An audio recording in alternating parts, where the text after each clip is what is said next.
Welcome back to our channel. నేను మీ మాదిరి. భార్యాభర్తల బంధం అన్యోన్యంగా ఉండాలి అని చెప్పేసి ప్రతి ఒక్కరూ కూడా చెప్తారు. మరి ఆ అన్యోన్యమైన బంధము వాళ్ళిద్దరి మధ్యన ఎలా ముడిపడిద్ది చెప్పండి? ఎప్పుడు ముడిపడిద్ది అంటే, ఎలా ముడిపడిద్ది అంటే, ఒక భార్య భర్తకి ఇలా ఉన్నప్పుడు, ఒక భర్త భార్యకి ఇలా ఉన్నప్పుడు మాత్రమే వాళ్ళిద్దరి మధ్య ఉన్నటువంటి బంధము అన్యోన్య బంధం అవుతుందనమాట. ఎవరు విడదీయలేని బంధం అయిపోతుందనమాట. అదెలా అంటారా? ఎప్పుడూ కూడా భార్య అనేది భర్తకి బలం అవ్వాలి. బలహీనత అవ్వకూడదనమాట. అలాగే భర్త అనేవాడు భార్యకి భరోసా అవ్వాలి. కానీ భారం కాకూడదనమాట. ఈ లక్షణాలు ఎప్పుడైతే ఒక భార్యాభర్తలకి ఇద్దరికీ కూడా ఉంటాయో, వాళ్ళిద్దరి బంధం కూడా ఎప్పటికీ అన్యోన్యంగా ఉంటది. కానీ ఒకరి బంధం ఇంకొకరికి భారంగా ఎప్పటికీ కూడా అనిపించదనమాట. ఇప్పుడున్నటువంటి ఈ జనరేషన్‌లో ఇప్పుడున్నటువంటి ఒక బంధంలో మిస్ అవుతుంది ఇదే అనమాట. అదేంటి అంటే, ఒక భార్య మీద భర్తకి భరోసా ఉండదనమాట. అలాగే భార్య ఎప్పుడూ కూడా భర్తకి భారంలానే ఉంటుంది. ఒక బలహీనతలానే ఉంటుంది. కానీ అర్థం చేసుకునే భార్యలు తక్కువైపోయారనమాట. అంటే చిన్న విషయాలు కవనివ్వండి, పెద్ద విషయాలు కవనివ్వండి, అప్పుడున్న రోజుల్లో అసలు భర్త ఏదైనా చెప్పాడు అంటే భార్య ఏమీ మాట్లాడకుండా కామ్‌గా వినేది. అంటే మీరనొచ్చు అప్పుడున్న రోజుల్లో అంత ఏజ్ తక్కువలోనే పెళ్ళిళ్ళు చేసేవాళ్ళు కాబట్టి, ఈ అమ్మాయికి మినిమమ్ ఒక 5, 6 ఇయర్స్ పెద్దవాళ్ళు చేసేవాళ్ళు కాబట్టి, అంత ఆలోచన జ్ఞానం కూడా ఉండేది కాదు. అంత ఇండివిడ్యువాలిటీ అప్పట్లో లేదు కాబట్టి. ఆడవాళ్ళు కూడా భర్త మాటే వినేవాళ్ళు. భర్త మాటే వేదవాక్కులాగా పాటిస్తూ ఉండేవాళ్ళు. కానీ ఇప్పుడొచ్చినటువంటి సమస్య ఏంటి అంటే, ఇప్పుడున్నటువంటి సమస్య ఇండివిడ్యువాలిటీ. ఆడవాళ్ళు కూడా సంపాదిస్తున్నారు. ఆడవాళ్ళు కూడా ఉద్యోగాలు చేస్తున్నారు. మేము మీ మాట వినాలంటే మీరు మా మాట వినాలి. అలా అని చెప్పేసి ఉద్యోగాలు చేస్తున్న ఆడవాళ్ళే అలా డిమాండ్ చేస్తున్నారంటే కాదు. ఇంట్లో ఉన్న జాబ్ చేయకుండా హౌస్ వైఫ్ లాగా ఉండేవాళ్ళు కూడా అదే డిమాండ్ అనమాట. అంటే ఎక్కడ ఈ లోపం జరుగుతుంది అనంటే, అది వాళ్ళ పెరిగిన వాతావరణం కావచ్చు. పేరెంట్స్ కూడా ఆడపిల్లల్ని వేరే ఇంటికెళ్ళిపోయిద్ది కదా అని అంత గారాబంగా పెంచుతూ, లేదంటే అది చేస్తూ ఉండొచ్చు. ఇలా రకరకాల కారణాలున్నాయనమాట. అలా అని చెప్పేసి ప్రతి ఇంట్లోనూ భార్య మాటే చెల్లుతుందా అంటే కాదండి.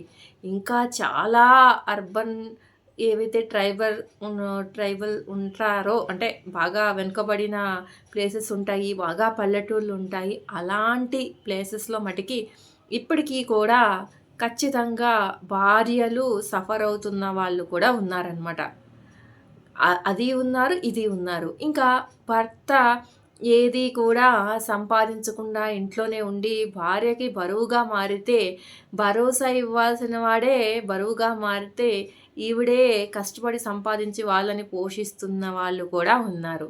సో, ఇలాంటి సిట్యుయేషన్స్ ఇంట్లో ఉన్నప్పుడు వాళ్ళిద్దరి మధ్య అన్యోన్యత ఎక్కడి నుంచొస్తది అంటే, అదే కరువవుతుందనమాట ఇప్పుడున్న రోజుల్లో.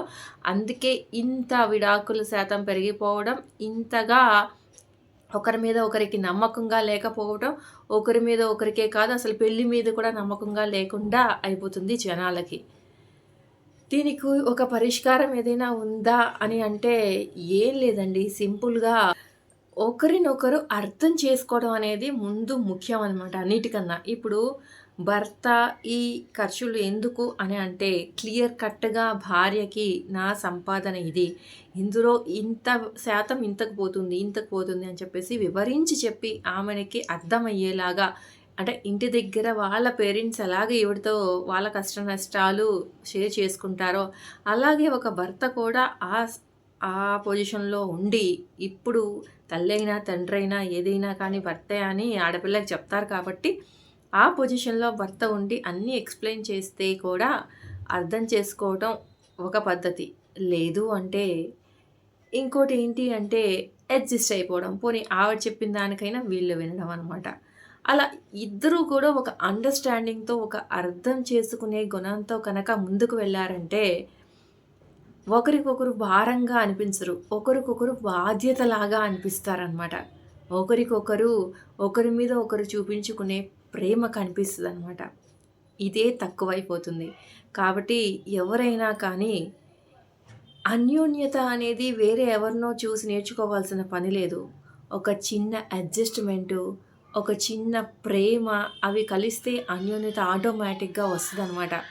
ఏం లేదు భర్త చిన్నగా ఆఫీస్ నుంచి రాంగాల్నే తిన్నావా అని అంటాం. పోనీ ఆఫీస్‌లో ఉన్నప్పుడు ఆ లంచ్ టయానికి కాల్ చేసి తిన్నావా అని అడగడం భార్యని.